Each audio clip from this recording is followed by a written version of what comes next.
nouveau jour s'est levé dans la lutte pour notre chère patrie.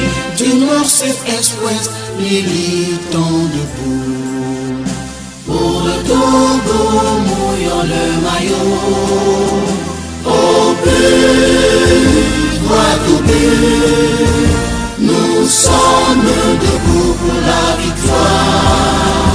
Au but, droit au but, marquons le but de la délivrance. Mes chers compatriotes, Togolaises et Togolais, la main droite du Seigneur est victorieuse, la main droite du Seigneur est haut levée.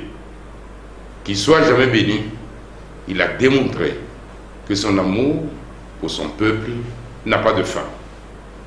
Peuple togolais, je voudrais t'exprimer ici mes hommages appuyés pour ta détermination et ton soutien actif aux forces démocratiques qui œuvrent pour la paix, la justice et le respect des droits humains au Togo.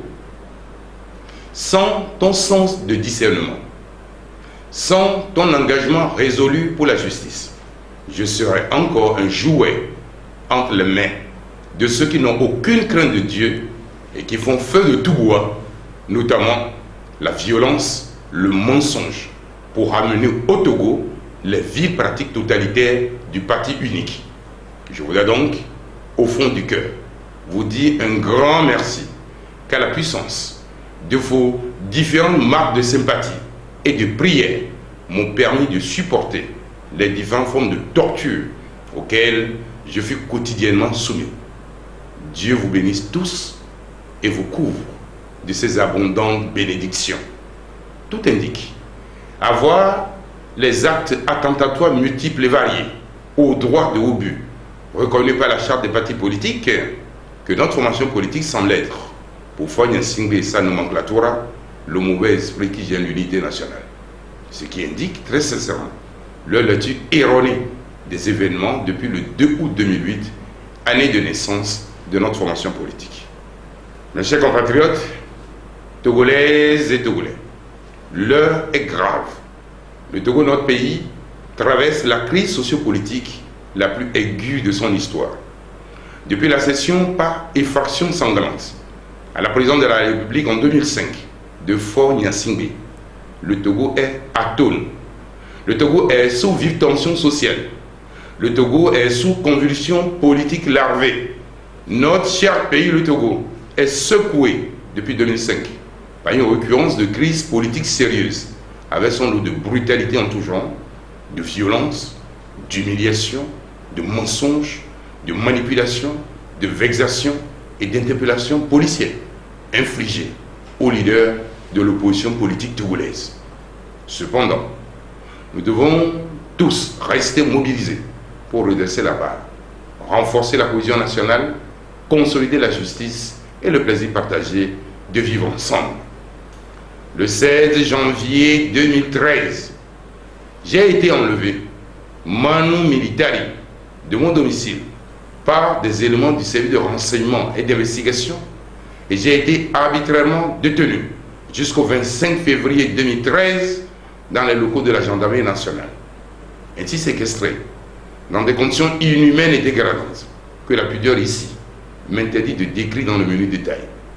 Au motif qu'à 1h48, dans la nuit du 11 au 12 janvier 2013, j'aurais reçu un appel téléphonique de quelqu'un qui me déclarait, peu après l'incendie du Grand Marché, ceci. Je cite, « Ça y est, ça a commencé.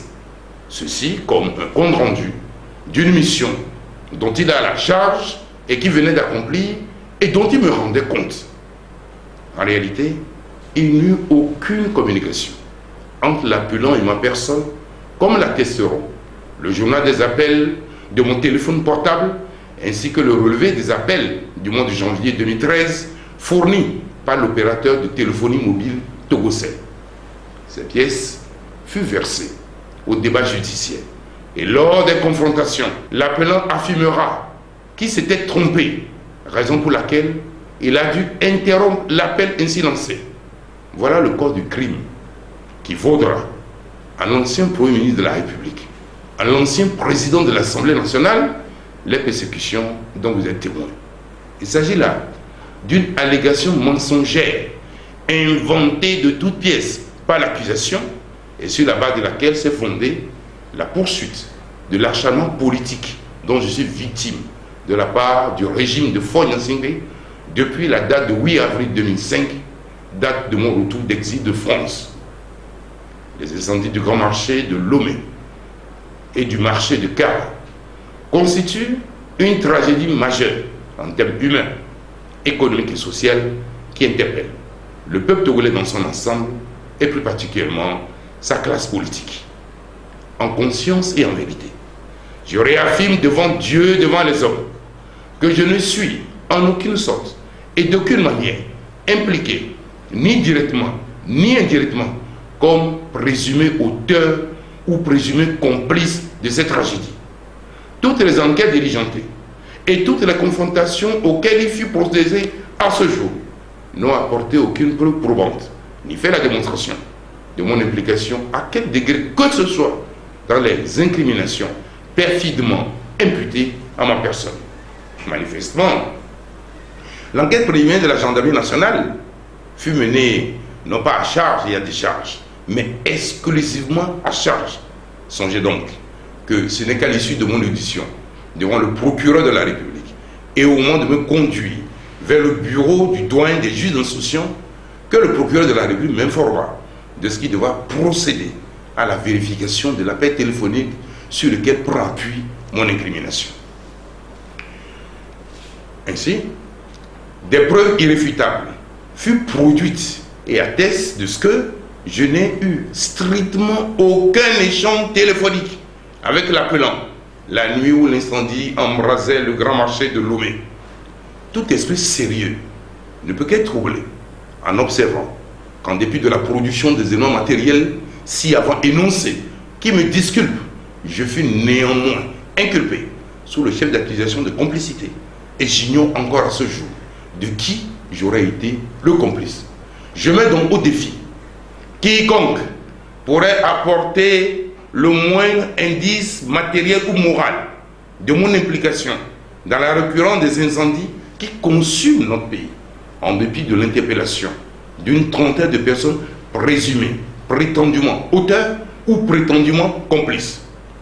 S'agissant de la levée de mon immunité parlementaire, je dénonce avec force et vigueur la légèreté de l'Assemblée nationale, chambre du Parlement togolais, lieu par excellence du débat législatif et de contrôle de l'action du gouvernement qui, au mépris de mes droits subjectifs, auxquels sont rattachés des droits et privilèges d'ordre légal, dont ma personne n'est pas déchue et dont ma personne se prévaut légitimement à ce jour, n'a daigné ni m'entendre, ainsi que le prévoit précisément en l'une de ces dispositions le règlement intérieur de l'Assemblée nationale, ni me faire notification de la prétendue délibération afférente à la prétendue levée intervenue de mon immunité parlementaire.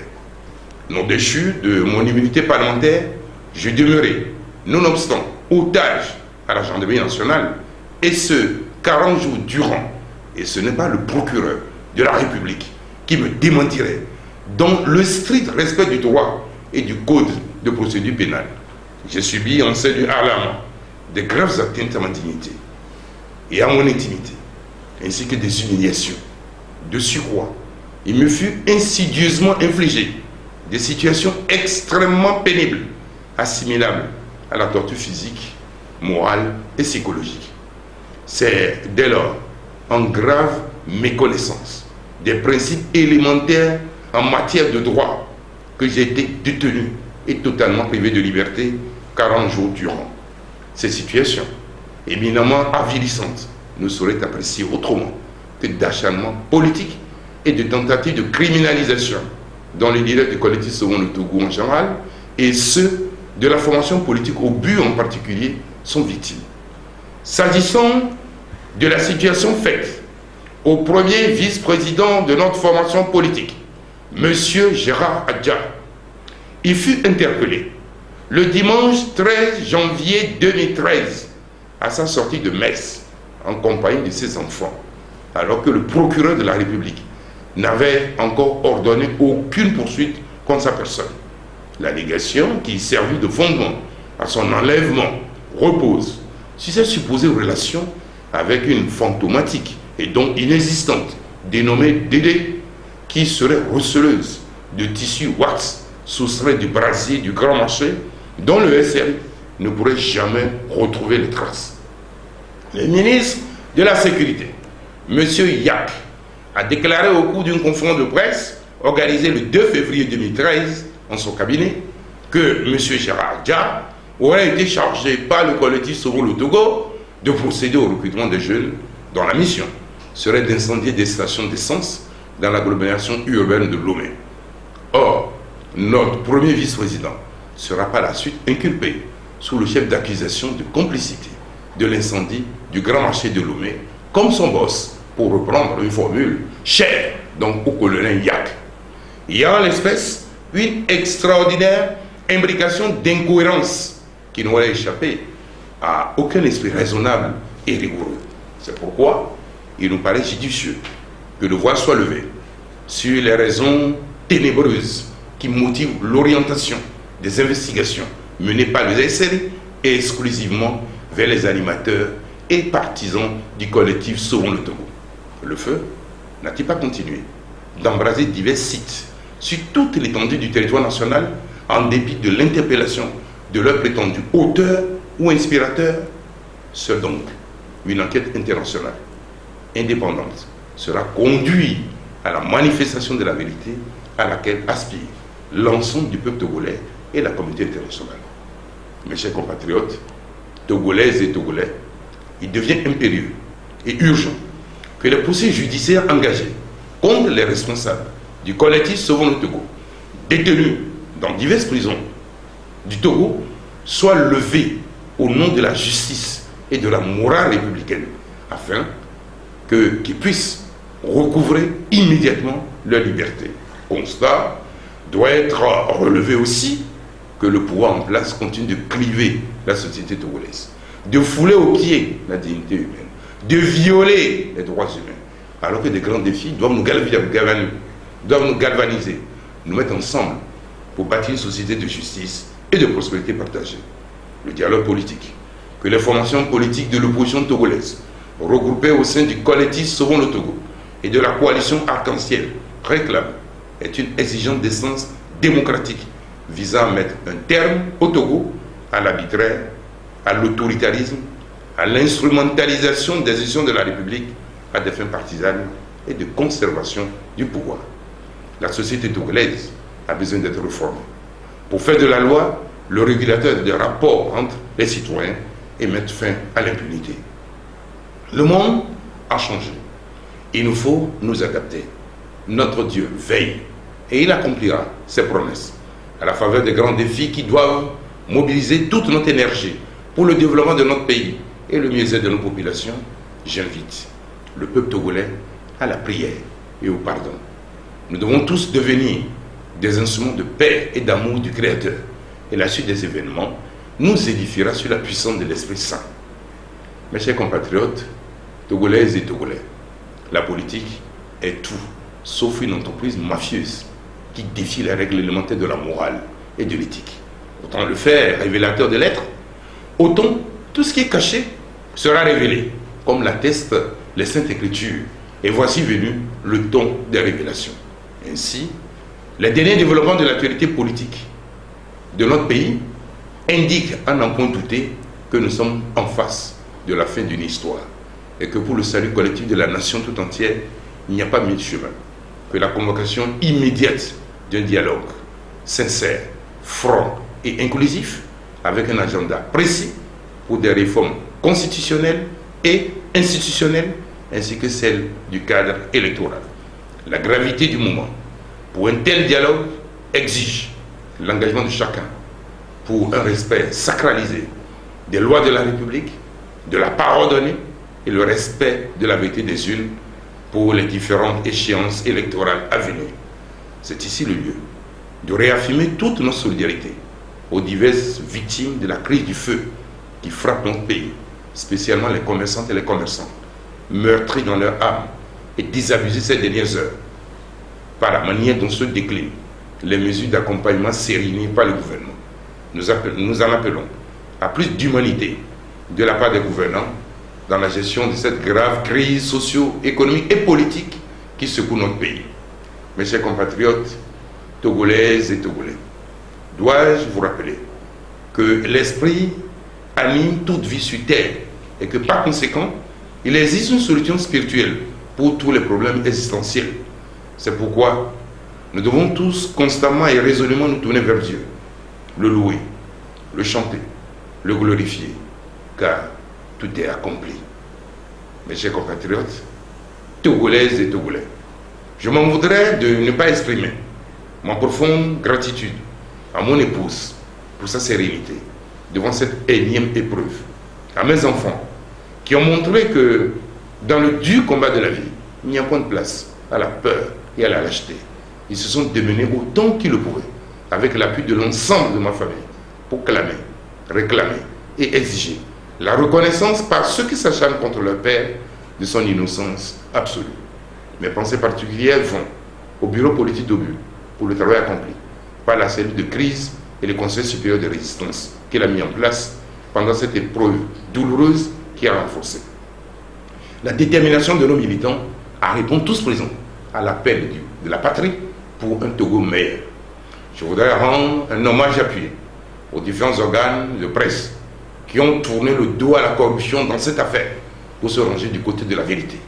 Obu leur exprime ses remerciements et les soutiens dans leur combat pour une presse libre, soustraite au coup de boutoir d'une institution aux ordres dont les compétences ont été renforcées en violation de la Constitution pour étouffer les scandales à répétition qui marquent l'œuvre de prédation des ennemis de la République.